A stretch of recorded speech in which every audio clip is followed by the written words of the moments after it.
Hello, Dr. Casper here, and we will be looking at Texas government, an introduction to Texas.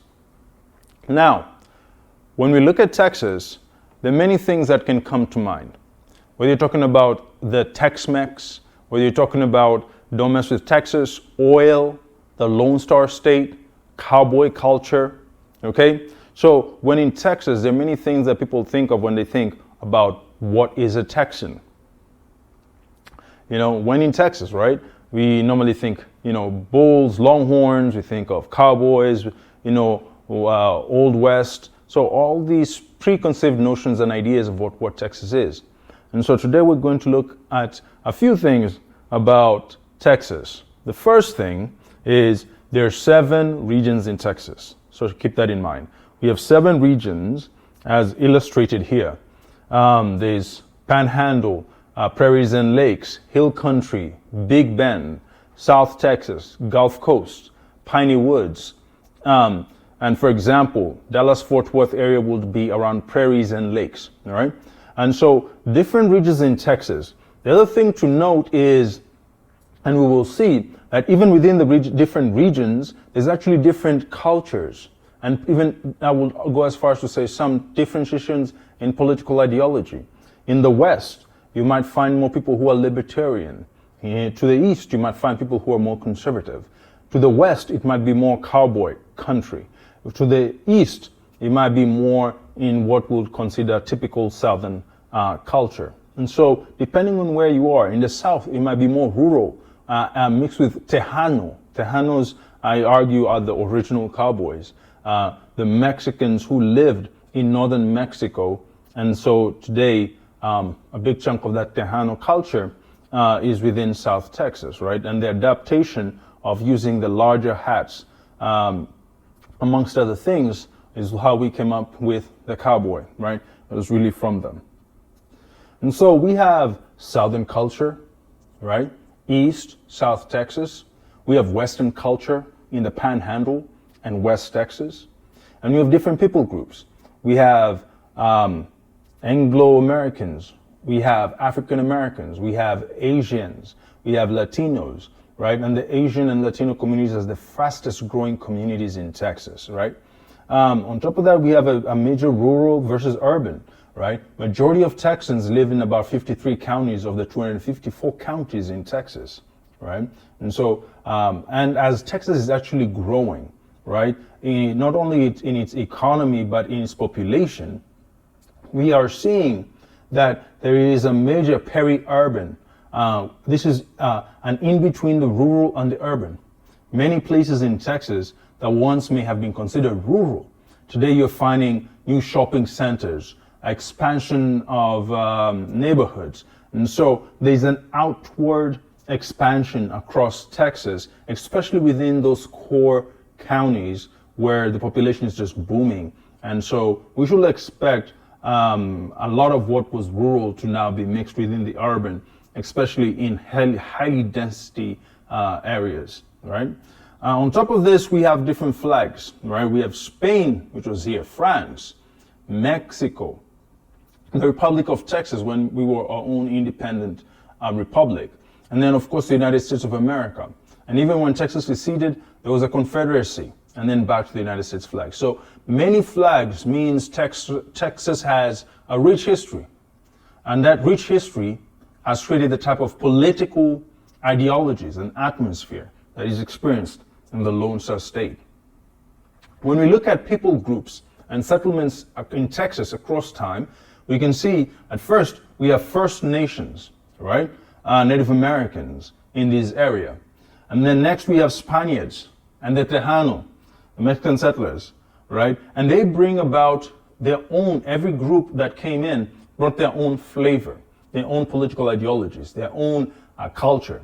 So we have Spanish being a critical part of Texas. We have Catholicism in terms of faith and religion, and that would play a major part even in the clashes between the Anglo-American versus the government in Mexico. Later, even naming the Rio Grande, San Antonio. So a lot of this first group that really comes into this area, we can see their impact and what they brought in. That's around 1600s all the way to 1800s. And then we move on to about 1800s. And this is when now we have European settlers. We have European settlers and really talking about Americans coming in from America into northern Mexico. And they also brought with them people who are held in human trafficking conditions, right? African American slaves are being brought in. And so we have another movement of people coming in, and they settle in East Texas. They come in through East Texas, and eventually there'll be clashes that would lead to the 36th Revolution and the 45 independent statehood. And all these things happen because of, and we will learn later, some of the challenges that we've said. You know, you're talking about the tradition of being Anglican versus Catholic. You're talking about use of common law in English law versus civil law. So all these things were clashing when the settlers came in, the Texians, if you will say, came into Texas. And of course, they displaced and pushed First Nation Native American groups in to the western side of the state. Okay, mid-1840s, you have German immigrants who come to the center, the Hill Country, Fredericksburg, very unique group, were actually anti-slavery at the time, but mostly kept to themselves. And then Texas experienced a major oil boom, which brought a lot of workers around 1970s, mid-1900s. And so we have oil workers coming in. So this is another group of people. Texas becomes an oil becomes major in Texas. And then we go to the current times, what I call really into the 2000s to now. We have a diversification in industry. Some call this time period the New South, right? As the southern states are rapidly industrializing, right? And this is bringing a diversification in the type of economy we have. Because before, we were primarily a land-based economy, right? And so we had cotton pre-Civil War, and that, of course, with the adventure of slavery. We had post-Civil War, cattle. We're known for cattle. If you know anything about the stockyards at Fort Worth, right? Major cattle market. And so cattle became big in Texas. And then oil. All these things are land-based. But one of the things that we're noticing with economic changes, also there are changes in the concentration and the people who come into Texas. We are now moving and shifting towards not only being land-based, but we're also becoming majorly a tech space. And we were already growing for a while in terms of being a financial space, but now at a higher level. And so we should expect, as the economy of Texas is shifting and changing, that we should also see a major shift and changes as people are migrating from different states to Texas. At one point, I think the clock was about 2,000 people were coming into Texas a day. All right. And so, again, as we continue to just talk about Texas and just learning a little bit about Texas, its politics and its formations, the major cities, of course, will be Dallas, Houston, San Antonio, and Austin. 80% of our population lives in 53. Let me correct what I said earlier. I think I said 20 something. It was 53 counties, okay? And most of the counties will be around Dallas, Houston, San Antonio, and Austin. So 53 of 254 counties. And so the rural, more older, conservative, while the urban being more liberal and younger. And so there's a major increase in population as industries are changing, as this new South, Texas, Florida, Alabama, the Carolinas, a lot of companies are migrating south. And so we should see a continuous increase maybe in population. And we'll experience certain things like scarcity of resources with competitive housing markets and going off the roof, and all those things will happen. Now, in terms of political culture, which are the values and beliefs about government and citizenship and how government should behave? America in general, we are moralistic, right? We believe we are forced for common good. Individualistic, means that the government should benefit the individual, protect the individual, even among the community. There's the conservative, who is more maintain the status quo. And then there is the liberal, who wants incremental change. In Texas, we're more conservative and reactionary. This means we want to maintain the status quo in politics, and in reactionary means some want to go back to earlier forms, right? Make America great again, right? And so these are the main ethos, political ideologies in Texas, right? Private sector should take priority wherever possible. And as I said, we're also libertarian, which means we want, some parts of Texas want extreme limitations of government's involvement in all areas. Now, as you know, in Texas, we are red, right? We are red, we are one of the most red states. And so how did we become red? Now, originally, for those who don't know, in America, a lot of states, like in the South, were Democratic. So Texas was blue. It was blue prior to the Civil War, blue after the Civil War. So how did we end up being red in the red state? It really started as there was a major divide between the northern, well, there was some of that. There was a major divide between the national, Democrats who were at the national level and those who were at the local level. In the South, the local level Democrats ended up being called Dixiecrats. So you have presidents like Truman, right, Democrats, who he integrates the military with an executive order, and that really annoys a lot of the Southerners who are against integration. Subsequently, in a lower measure, Kennedy, and then his deputy, Lyndon B. Johnson, actually of Texas, Dallas, Texas, who actually signs the Civil Rights Bill. And then subsequently, there's also the Voting Rights Act. And so all these things are infuriating the Southerners, right? Because the National Democrats have civil rights as part of their party agenda. Subsequently, the Republican Party saw opportunity to go and get disgruntled Southern Democrats. And so among the slogans that were carried, this was part of the Southern strategy of the Republican Party being able to take over the South. Whether you're talking about segregation now, segregation forever, right? And so when the Republican Party was able to come in, shift its policies towards segregation, and therefore they were able to recruit and take a lot of the South progressively over time, right? And that is how the South flipped from being blue to becoming red.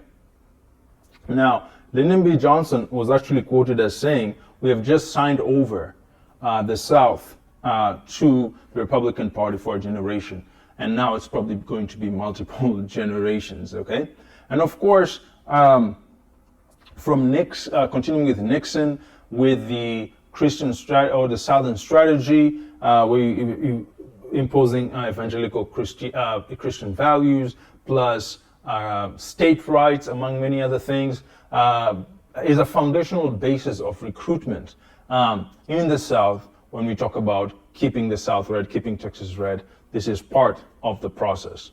And then, of course, from maybe Obama's second term going forward, we're talking about redistricting and making sure that we use different methods to keep the South red. Nonetheless, this is how we transition from blue to red. And so that's a little bit of an introduction to Texas as a state, and just for someone who maybe you're here and you don't know anything about Texas, just moved from somewhere else. So review this, and of course, study your notes and match them with this short introduction.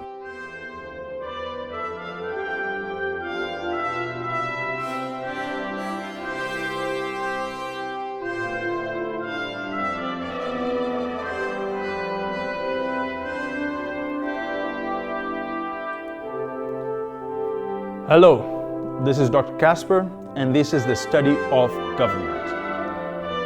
Today we're going to get the foundational basis of political science. And so we're going to look at several concepts and philosophies, what I call isms in understanding. So this should be foundational, especially if you don't have much depth in government or political science. Now, I say a science. What is a science? Some people say, well, science is biology, chemistry. It's not politics or sociology. Well, science in the Latin actually means knowledge. And I like to argue that knowledge is information that has been systematically organized, okay? And then it is tested and verified. And therefore, in all majors that are science, that is how we come to science. So this is a political science. We test and verify interesting and important things that have to do with citizenship, governance, amongst many other things, right? We take surveys like anybody else. So political science. Now, politics. What is politics? Politics is the process of whose values will prevail in human society. Aristotle will say that politics is the master science. And I will echo that because every human activity is governed in one way with politics. Patrick O'Neill will say politics is the struggle for the authority to make decisions that will affect the public as a whole. And that struggle to gain authority is different depending on the state and the country. In one country, the struggle is via elections. In another country, the struggle may be siblings out-rivaling themselves and one taking over, like North Korea. In another place, the struggle is for succession, who will take the crown. So the main thing is the struggle to gain authority, because once you gain authority, you control public policy. And public policy is really determination of who gets what, when, and how, which is one of the most famous definitions by Harold Laswell. The one that I learned as a student is who gets what, when, and how. And I like to say, and who gets to decide that. Now, when you go to myself, I like to say politics is the management of human society. How we determine how we will govern ourselves. Okay?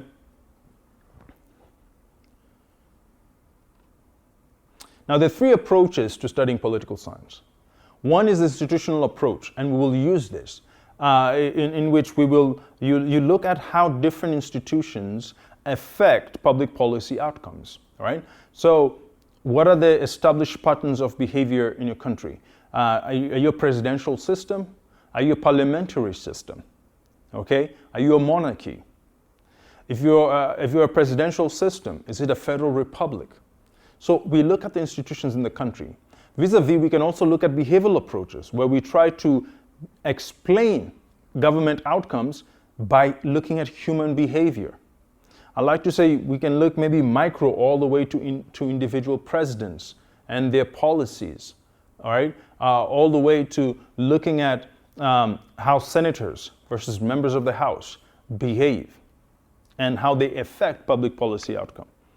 And then at a higher level, we can do empirical analysis. This is where we collect data, we do observations. Based on our hypotheses, we test this in order to come out with probabilities of outcomes. So we collect data and thus we just use numerical data, okay? So those are three approaches. Now, again, I'm just laying down the foundation of understanding political science and government. Now, politics has a lot of competition, conflict, sometimes even violence. And where does this come from? There are two factors. Scarcity, which scarcity, as I explained, is when there's a shortage. There's scarcity in everything, but human appetites are not scarce. So how do you redistribute resources? Okay? And there can be competition and conflict. Differences in values. There's many competing value ideals out there on many issues, from faith to abortion, to sexuality, to all these things. There's so many ideas and value systems out there. And politics deals with how do we deal with these differences in values and differences in scarcity. One of the key things is to understand. Now we move on to many concepts so we can speak the same language. Government. Government is the highest civic institution that has been allocated the authority to determine outcomes that have to deal with the two things that bring political competition: scarcity, differences in values. Because government is the one that creates public policy, and that includes the laws, the rules, the regulations, and the ordinances. Government determines at the lowest level where the traffic signs will be, what the traffic laws will be. At the highest level, government even determines the time and how the time will be managed, how clocks will be managed, literally, right? To regulating the food and the medicine you take. So government is very powerful, and whoever is able to win the struggle in a country to control that government controls public policy outcome. Because human beings understand that power is necessary. It is the agency, right? The ability to cause change. And what I like to say is that power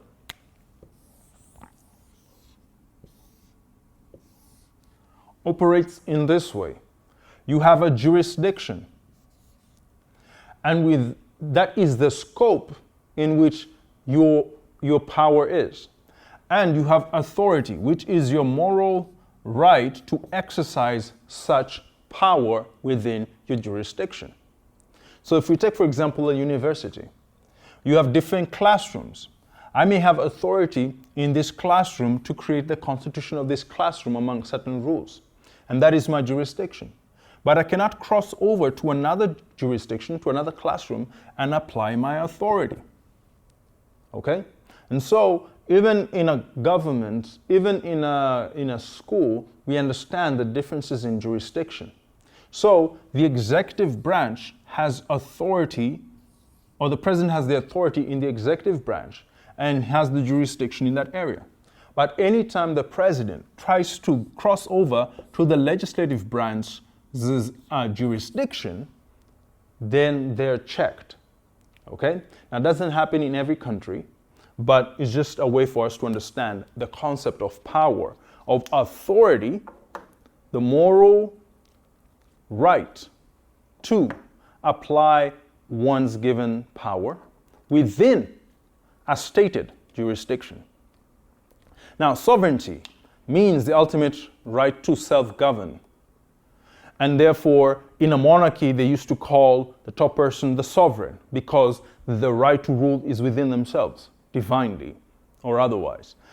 While in a republic, the ultimate right to self-govern is that of a popular sovereignty. The people, we the people, are the ones who rule. Okay?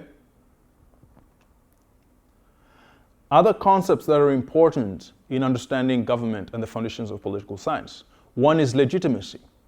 The idea, the belief, the perception that people have that their government is based on the right moral principles, and therefore they're more apt to following the rules and the regulations of that government. Whenever legitimacy is eroded, that's why you have protests, revolutions, riots, amongst many other things. So legitimacy is very important for stability and state building.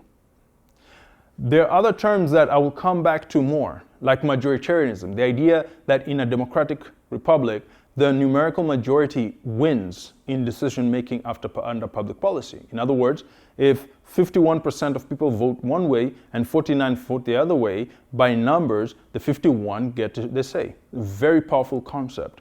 Or the idea between pluralism, where you have many interest groups and many voices that are best in creating public policy, or elitism, where only a few very well-placed people are the ones who make all the decisions who help fashion public policy, right? So all these things, those three concepts are within the world of democratic republics. Now, I want to move to government types, more concepts, right? So that is, we're going to go through many concepts today. So, cratie. Cratie means rule. The word before cratie explains to us the type of rule. So, cratie means rule. Autocracy means one ruler. Auto, emerging out of, independent of other. auto, one ruler. Aristocracy, a noble, a virtuous group, rather, a virtuous group like the Medici family who ruled city-states.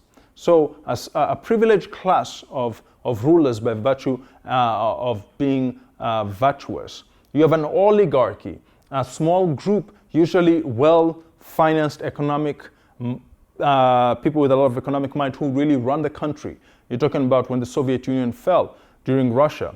But some are now arguing we're moving towards an oligarchic state where you have billionaires, tech billionaires, who now are able to basically run and pay for elections and even maybe input presidents in power. And so that's something to examine in the future. And then what we're used to, democracy, demokratia, the people are the ones who rule. Anarchy, anti-rule, right? Having no ruler. Few more concepts. Tyranny, the idea that there's abuse of power, right? Authoritarianism, a desire of favoring strict obedience to an authority vis-a-vis your personal liberties. And many times I argue that there is a chance that we are actually moving away from center to more authoritarian forms. If this is the conservative and the liberal, and this is the reactionary, and this is the radical, the farther away we move this way, we move towards authoritarianism. More personal liberties. The farther we go out, less personal liberties. Eventually we hit totalitarianism, complete takeover of the state and complete repression of people's personal liberties, eliminating all challengers and suppressing all other voices. We are moving into the world from classical liberalism, where the founding fathers of America were, and even in Europe during the Enlightenment period, towards authoritarianism, right? And we're hitting the world of social Darwinism over here, and we're going to make us way all the way to fascism and Nazism. And we'll keep going this way first with, over here, of course, you can have some social democrats, but here you're going to hit the social Marxists. And eventually, you're going to hit in the world of the communists. All right? And so, depending on the type of government and how power is handled and displayed, brings out the outcomes that we see, and the definitions help us to understand what type of government we are talking about. Now, those are the concepts. Now, the next thing I want to talk about are the competing isms. We've even talked about some of them in the concepts. We're talking about democracy, authoritarianism, fascism. These are more if we're talking about what I call political structural ideas, vis-a-vis economic structural ideas, such as capitalism, socialism, communism. And so we just want to get a gist and understanding of these different ideas and value systems in order to know what they mean. Because when we talk in future topics, it's good to have the same language. So let's start with what we are more familiar with, democracy, right? The people rule. There's direct democracy where you make a decision, maybe in a referendum or in a local election, when you're voting on whether we should have more buses and whether we should allow a bond to be taken of $500 million and all these things locally, right? So there's direct, we can participate somewhat in direct democracy, but it's not feasible the larger you become. So we have what we call a representative form of democracy. This is what we call a republic, okay? And so in a republican form, that's when you find what I talked about, the majority and majoritism concept, where it's a very powerful concept. Think about it, right? If you have 10 million people, those are a lot of people. 6 million people vote one way, 4 million people vote the other way, the will of the 6 million prevails. That means a whole lot of people, 4 million people's will not prevail. But it's a powerful concept that keeps the stability of a democracy. You have pluralism, where we have many interest groups participating in public policy, while versus elitism. And you find that many countries were actually created to balance the interest of the two. So if we take the United States, for example, the people vote in a popular election, but the Electoral College, which is very much an elite-based system, is the one that determines who the president is, right? And so there's this balance between elitism and pluralism. And another word I like to use is true democracy.